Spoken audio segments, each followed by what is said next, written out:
I was in the middle of a teleconference with our Japanese partners, completing a deal that I had been working on for 11 stinking months, when the email arrived. The sort of transaction that could have carried our Q4 on its own.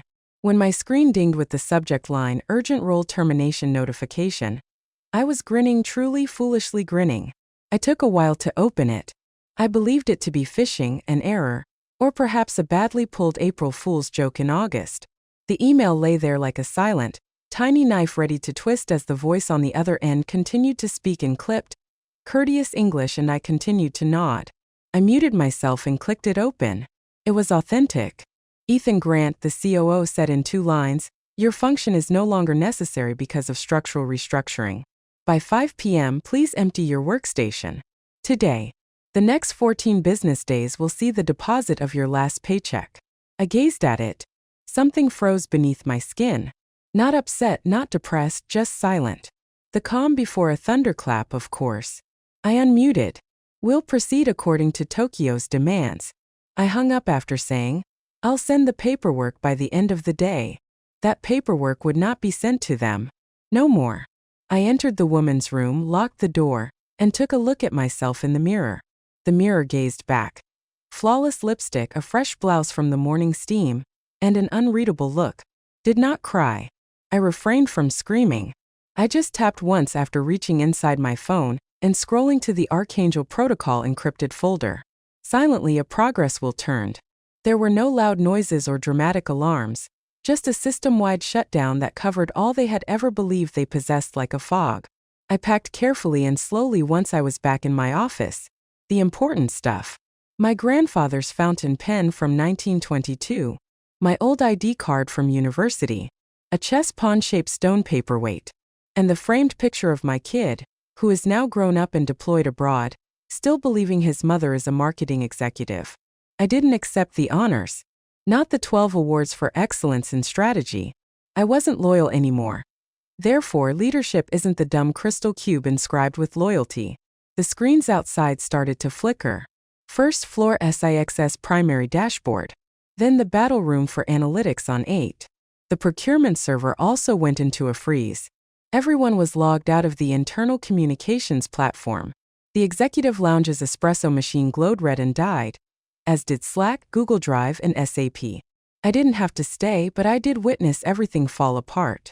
Just enough time. Then, like a baby who lost his mother at Costco, Ethan ran up, his shoes clicking, his face painted with terror. I was just packing the pawn paperweight in my suitcase when he stormed into my office. "What in the world did you do?" His voice cracked like a vinyl record exposed to the light as he let out a bark. Calmly, I glanced up at him. "I eliminated what was unnecessary because you mentioned that I was redundant. Do you find this amusing?" He slammed his hand on my desk and hissed. Slowly, I got to my feet. He took a step back. "No, Ifan, irraplia." I moved past him after saying, "I think it's poetic." As I entered the hallway, his phone rang. He answered, dropping an octave in his voice. "Yes, I am aware of it." "No." He didn't even give me a glance as I went by. "I don't know how to fix it." He would shortly. Because I did more than simply create this company's digital foundation, something none of them knew and that only I had ever known. It belonged to me. And there was a clause hidden among those lines of code. Just one clause. A catalyst that shattered their kingdom. The security staff was deployed like I was a fucking terrorist by the time I arrived at the parking garage. Near the stairway, 2 young guards, neither of whom had been alive when I boarded, attempted to gently hold me. One grabbed my arm. I didn't recoil.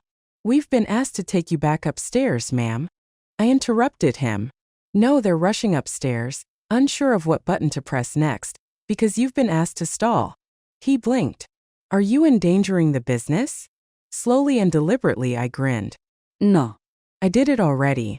A tiny ping reverberated behind me. For now, elevators were still in service. As a matter of principle, I went upstairs. I had 47 missed calls by the time I got to my car. Legal is 6 from the same number. From Ethan's own cell, 1. 1 from the assistant of our Tokyo partner, who is already perplexed as to why our server handshake failed in the middle of transmission. Excellent. Now let's start asking questions. There was a line of terrified executives waiting outside as I pulled out of the garage. During the hay fever season, fusion is heavy in the air like pollen, phones to ears and unbuttoned suits. They didn't even glance at me. Not one. With the exception of my previous helper, Maya, 26. Quick with coffee, quick with coding, intelligent and underpaid. During my sabbatical, she stood on the curb with her tablet in her hand like a life raft when I allowed her to approach the architecture. I gave her the smallest nod as our eyes locked. She didn't look away, but she also didn't smile. Because Maya understood enough, but not all of it. Suspicions that the company's core was not corporate were sufficient. It was intimate. I took a car to my safe haven on the seaside. An old graffiti from when this town still had hopes and the abandoned pier partially obscure a weathered park bench beneath a withering tree. I saw the ripples start from there. An investor tweeted first. Corp experienced a sudden outage. Internal violation. Then a Reddit post. Did anyone else's access to the entire corporation suddenly disappear? The development server stopped working. 94 is the error code. And Ethan's frantic LinkedIn post. We're going through a planned systems assessment right now. Please be patient with us. My ass is scheduled. I got my laptop open. The encrypted drive was launched. Observed the real-time update of the diagnostic dashboard. The central file system is not working. Corrupted CRM core. Redirected to an offline mirror is the HR portal. Financial servers are not active. One dot of red blinked. Then another. Then another. It's like a constellation in reverse saying, you shouldn't have messed with the architect. The actual calls began at that point. Not from the company this time. These were older, no. Secret numerals. Codes from other countries. The sort of connections that were absent from all corporate RO decks. One rang. I replied. The voice of a woman. Accented in German. Chilly. You succeeded. Yes, I did. Is it contained? Indeed. For the time being. Pause occurred. You know what it means if they track it down. Drafted the procedure. They won't. She paused. Still. Get ready to get extracted. They will get personal if the legal options don't work. I glanced over the water. I hung up after saying, they already did. It wasn't just about terminating me after all. This was more than simply corporate treachery. Ethan hadn't read the Hive's placard before prodding a hornet's nest. Furthermore, he was no longer interacting with a resentful former worker. Because she already had authority, the woman he was dealing with never once asked for it. Concealed. Layered. Buried far awaiting. Unchained now. The servers weren't the first part of the hack. It began 2 years ago. When Ethan was elevated to COO, he made the decision that his introspection was more significant than his foundation. Talking about leaning out of traditional roles and maximizing shareholder trust through operational refinement, he entered the room that day smelling of arrogant cologne and disruptive language. Meaning, he didn't like that ladies over 40 were earning more than he was. I also made a ton of extra money. At that time, he didn't terminate me. No, that was not Ethan's intelligence. He began cutting around the edges. Removed the team's budget. Reorganized reporting structures. My second-in-command was replaced with a young person who believed that cybersecurity only involved changing your Gmail password once a year. Subtle sabotage. 1,000 paper cuts equal death. What did he not know, though? I had previously watched it. It was Mark Duval back at Derive Solutions in 2009, not him. The same God-complexed, shiny-toothed, culture-first charlatan who attempted to obliterate me but was erased instead. In terms of money. In public. And emotionally by the time I finished. Now I get thank you notes from that man in treatment. I therefore began creating plans when Ethan began playing video games. I started constructing the loop. The vital operations of every department were mirrored by a parallel shadow system that reported solely to me. It can be compared to a skeleton key. Invisible. Invisible. However, if it was turned on, it gradually took the place of the main infrastructure. Why? Ethan wasn't simply incompetent after all. He acted carelessly. And he demonstrated it one evening in October of last year. On my home terminal, I received a ping. 2:17 a.m. attempt to access the Salary Vault database without authorization. IP was hidden inside, but the signature was shoddy. partially hidden by a shoddy VPN trail that went via his assistant's computer. Pay stubs are not the only items in the salary vault. It contains information about equity vesting, offer history, severance clauses, and files related to blackmail. I haven't yet confronted him. I just adjusted the loop sensors and recorded the attempt. Every keystroke in S-Suite was mirrored, timestamped, and saved after that night, including what I discovered after 3 months. A memo from backstage. Confidential stamp. Phase 3, compensation restructure following redundancy. 4 additional names were mentioned with mine. Every woman. Every vice president or higher. Everyone is above 45. Reduce liability and sever with cause for all marked items. It makes sense why, during the last board review, he grinned at me as if I were invisible. Legal ceased CCing me on compliance briefs, which makes sense. It makes sense why my team wellness budget disappeared while Ethan had a new espresso bar set up next to his office. He intended to expel quietly. And since this was no longer just a personal grudge, I organized a louder one. It was war. You also don't display your weapons during combat. You bury them. When everyone is too preoccupied with their espresso to hear the ticking sound beneath their feet, wait and then explode. Rick started what they likely referred to as a recovery cascade 3 hours after I left. From the security of a downtown hotel lounge, I saw it happen. 5-star, naturally. I still have company benefits on my card. My access had not yet been revoked. One more mistake. A breaking news ticker replaced the muffled soccer commentary on the screen across the bar. An internal malfunction has affected a major East Coast IT company. According to sources, operations have been suspended. I took a sip of my beverage. Nice. No ice. The diagnostics feed was updated. After they restarted the core server, the mirrored structure I had constructed went into a recursive loop. A loop that fed them digital trash while simulating success. Everything appeared to be in order on paper. However, it contained a plethora of sandbox traps, echo data, and fake access points. They were chasing ghosts when I left. Ethan called me in the interim. At phone number. Amateur. Silently, I replied. He began to speak too quickly. Don't know what you think you're doing, but this is corporate sabotage. You're risking lawsuits. Prison time. Hell, we can still fix this. Emma. First name as though we were pals. Calmly, you cleared my desk, I said. Now clear your conscience. I'll pay you personally. Just undo whatever it is you did. Oh, Ethan, I murmured in a nearly nice tone. You think this is about money? He hesitated. You always thought it was about money. That's why you'll never understand who you're dealing with. I ended the call. At that point, Maya sent the text.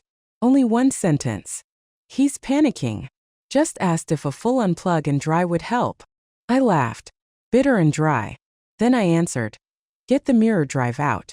Step 1, Raven Wake Protocol. You remember the rest. Not a single emoji. No quotums. Simply have faith.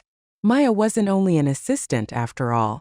I kept the fact that she was my trainee a secret.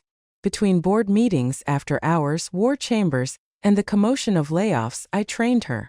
Years before she did, I had seen her potential. She was wary, accurate. She also never deviated from protocol. Above all, she was aware of the escape route. I had constructed it with the intention of rebuilding the house under a different name in addition to burning it down. Raven Wake's meaning was never clear to Ethan. Not a single server log, board memo, or IT glossary ever contained that word. However, Maya was aware. Because the inheritance was hidden behind the loop, the quiet kill switch, and the misdirection. For more than 10 years, I had covertly hollowed out and hidden the infrastructure beneath dormant businesses and domain shells. Safe, private, transportable. And given the correct catalyst, it would come back to life as a different company, one in which the customers followed me rather than the brand. Relevance was not something I had to plead for. I had designed it. Simply put, they were still unaware that they had unhooked themselves from their own spine when they cut me loose. The Tokyo contract was about to expire tomorrow morning, and I was the only one with the option to renew it, so time was running out. I would also be signing under my own name this time. Tokyo was quick to act. Precisely at 9:01 a.m. at 8:01 p.m. their time. Mine. I got the encrypted communication using the backup channel we'd used in 21 during the political turmoil. Just one word, broken. Replied. Not broken. Unplugged. Interested. 4 minutes later, the response arrived attached to a PDF. A letter of purpose. Straightforward. Unfiltered. Addressed to me. They weren't wed to my previous employer. My intellect was married to them. My design. When all other suppliers failed during typhoons, my fail-safe system allowed them to continue operating. They were now proposing to change the whole contract. No intermediary. No hacen. Don't wait. I shut down the file. Right then settled. My heart made that weird lurch it used to make just before presentations that determine whether we made payroll or closed down half a continent, but my hands didn't shake. Relief, wasn't it? It was time to arrive. Half an hour later, Maya called. Line of burning. Controlled but tight voice. She stated, he's locked in the IT vault. Screaming about how you've hijacked the soul of the company. Eagle's trying to draft emergency arbitration, but they can't even access the template servers. I reclined in my chair. Perfect. Initiate phase 2. She paused. Emma, this will burn everything. The internal archives. The board files. Even my own history, I said in closing. I am aware. Thus it needed to be clean. Untouchable. They would assert partial IP if even a little portion of my system were reintegrated into their ecosystem. Until my hair turns white and my legacy is reduced to exhibits through Z, drag me into court. Therefore, phase 2 did more than simply demolish the bridge. Behind that, the fucking continent was sinking. The fail commands were entered by Maya. As she reached the last line, I heard her breath catch. Ravenwake sequence, saw execute 5. Boom. Not a blast. However, a razor. My signature disappeared from all access grants, commit chains, and build logs. From my name on the digital plaque outside the innovation lab. Flickered. Stammered. Reset to unattributed after that. Anxiety gave way to sadness within the organization. Because now they weren't simply shut out. Their limbs were severed. Once more I opened my laptop. Entered the Raven weekend key. Tidy. Excellent. Completely functional. 3 more messages arrived within an hour. One from an aerospace company in Berlin. One from a fintech company in Scandinavia. The first was from an unofficial Washington agency. They are all posing variations of the same query. Are you accepting new contracts under the new umbrella? I grinned. Umbrella? How lyrical. I had been that for 22 years. Defending fools against unfathomable storms. I was the storm now, and it had just begun to rain. The web page of the previous company had been reduced to a static splash screen, with a typographical apology by midnight. Unprecedented technological problems are occurring. Please come back at a later time. I learned everything from that spelling. Ethan was unraveling as he wrote it himself. I was aware of his spiral. I had caught a glimpse of his right eye twitching and investors pressing too hard during Q. The way his jaw clenched when he was at a loss for an answer and had no one to blame. That I had previously used a phony demo and a well-placed technical excuse to save him in the middle of a conference. Then, as if I were a secret-keeping nanny, he purchased me a bottle of wine. His leash was now in the hands of no one. His wife sent me a private video message at 12:22 a.m. No call. A message via video. I nearly didn't open it, but I've always been a curious person. Half lit by the oven clock, she sat in their kitchen. Just the glossy tiredness of a lady who has lived with a man who has been unraveling behind closed doors long before the public noticed. No makeup, no facade. Emma, she whispered, her eyes dark and her voice low. I don't know what he did, but he keeps saying your name like it's a curse or a confession. She glanced away from the camera and then back at it. I know this doesn't mean anything to you now, but you weren't wrong about him, about all of it. She paused at the end. Simply surrender without a defense or plea. Furthermore, I didn't feel validated. The chessboard was already burnt, so I felt nothing. Just ashes, no kings, no pawns. Half of my former clients had contacted me through unofficial means before morning. To request seats at my table, not to inquire about what transpired. The Tokyo agreement was finalized. I used my own LLC, Ashwick Systems, a name inspired by fire, to sign it. Months ago it was trademarked. Silently. because no one ever understood this section. I was busily planning succession when they called me redundant. Not merely surviving. Evolution. The skeleton team had been sent out by Maya. I had stolen 2 former data analysts from an internal layoff list. I was once sued by a legal contractor who valued me more than her own firm, and a Toronto-based systems architect who had been banned for not selling user data illegally. We were unimportant and untouchable together. Ethan eventually went online that morning. A broadcast, untidy, sweaty, with crazy eyes. Like a villain in the middle of a crisis, he leaned over the boardroom webcam. There has been an unauthorized breach by a former employee. This act will be pursued to the full extent of the law. We are working diligently with our partners to restore core services. After pausing, he continued, unplanned, unhinged. She thinks she can destroy everything we built, but she was never the foundation. It was just a tool. In less than 5 minutes, that clip went viral on Twitter. Maya wrote the word wrench underneath it. Like wildfire, the responses poured in. No system collapses like this without her being the system. If she was just a wrench, why are you bleeding from the head, bro? Put respect on the name. #Ashwake is coming. His press conference was my finest PR, even though he wasn't aware of it yet. And the noose he wove around his own legacy got tighter with each syllable he spoke, because what I already knew was finally being seen by the world. When the building collapses on your head, you don't fire the architect and then pretend to be shocked. That night, I received a call from the DOJ. Not with threats, with inquiries. Daniel, a man. Clear voice. No accent. Not even his agency was introduced. He didn't have to. I could tell he wasn't reading from a script by the way he spoke my name. We're aware of a potential misclassification of intellectual property, he stated. Are you prepared to confirm the system architecture was solely your design? Every line, I said in response. And every bypass. Which is why your subpoena will bounce off their legal department like a tennis ball in a hurricane. He fell silent for a moment. In the background, I heard a flash of light. Then would you be open to consulting? I grinned. I could feel the shift at last, not because I was arrogant. I had constructed fortifications for other men for 20 years. I was now being requested to show people how to destroy theirs. No, I didn't say that. I didn't refuse.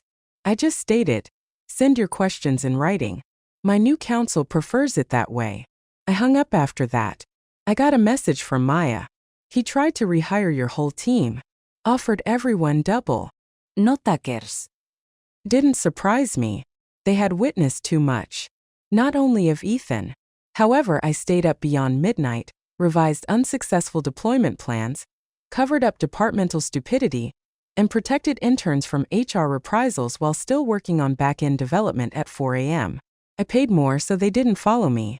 I broke first and rebuilt sharper so they followed. The following morning, the board requested emergency mediation. Their press release attributed the disruption of essential systems outside contractual norms on a rogue former employee. They never used my name, though, because if I had used it, I would have admitted that I had a phobia. Didn't stop the spiral, though. A press leak came first. Ethan intends to eliminate any non-essential female leadership above the age of 45 by Q3, according to screenshots of internal memos. He referred to them as sunsetting legacy voices. It was a fiery headline. For 48 hours in a row, #legacy voices done quietly was trending. The op-ed was not written by me. It was someone else, an ex-DevOps contractor.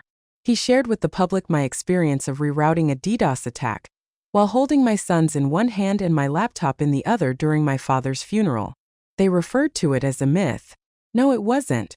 That day, I hadn't shed a tear. I hadn't had any food. I had kept it a secret. I simply solved what no one else was able to do. The world was now aware. And Ethan, he disappeared. The business published an announcement 2 days later. Effective immediately, our COO will be taking an indefinite leave of absence. Not even a resignation. Just not there. Maya emailed me a picture that same hour. His office door's brass nameplate was smashed, fractured, and covered in what appeared to be coffee.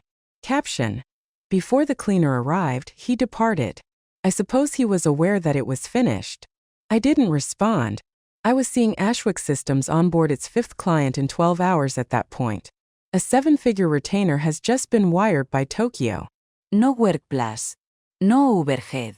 No Ceresaschen. Only me. The empire they didn't anticipate.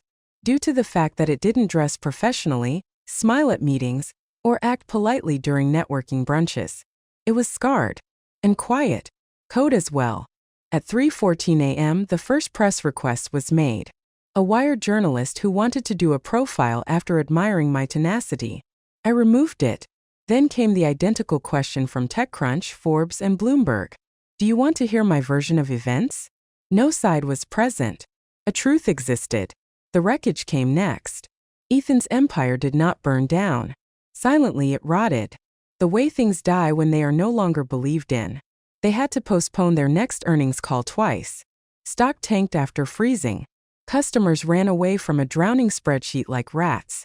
Ashwake, meanwhile, didn't promote, didn't hire, failed to pitch. We just picked up the phone. Due to the fact that reputation spreads more quickly than marketing ever could. Mine was no longer hidden in footnotes or murmured in corridors. Every crash report they were unable to decipher echoed it. In each contract that resurfaced, I signed it rather than them. Every time, we'd rather follow her than rebuild with you. Maya was given the option to go public by me. Title of CTO. Complete rights. She said no. Let them guess who built the back end, she added. Mystery sells better anyway. Astute girl. We received a box of engraved pens from Tokyo. When we opened a bottle of wine that Lynn sent, the cork crumbled. Nothing was sent by Washington. However, a high-clearance cyber-silence contract arrived in our mailbox 2 weeks later. No bidding procedure. Just a non-disclosure agreement that is longer than a Russian novel, along with the budget and coordinates. We accepted it. Then one morning via video chat, my son contacted me from the base. After giving me a brief glance, he said, "Mom, you're trending again." I chuckled. Am I finally cool? He shook his head. Nah, just terrifying. We had no conversation. Everything. He inquired about my happiness. I replied, I didn't know yet. But I wasn't angry anymore. It was also novel. That was sufficient. I went outdoors to the rooftop deck of the brownstone I had just closed on after we hung up. No mortgage. No conditions. Only mine. Like handless applause, the wind rolled in from the metropolis. The globe throbbed below. Lawsuits. Turns. Reimaginings. Ethan eventually reappeared. New title. A new suit. A different city. But he was followed by the stain. Because even though he may have covered up the scandal with hush payments and NDAs, the one thing that plagued him was something he could never forget.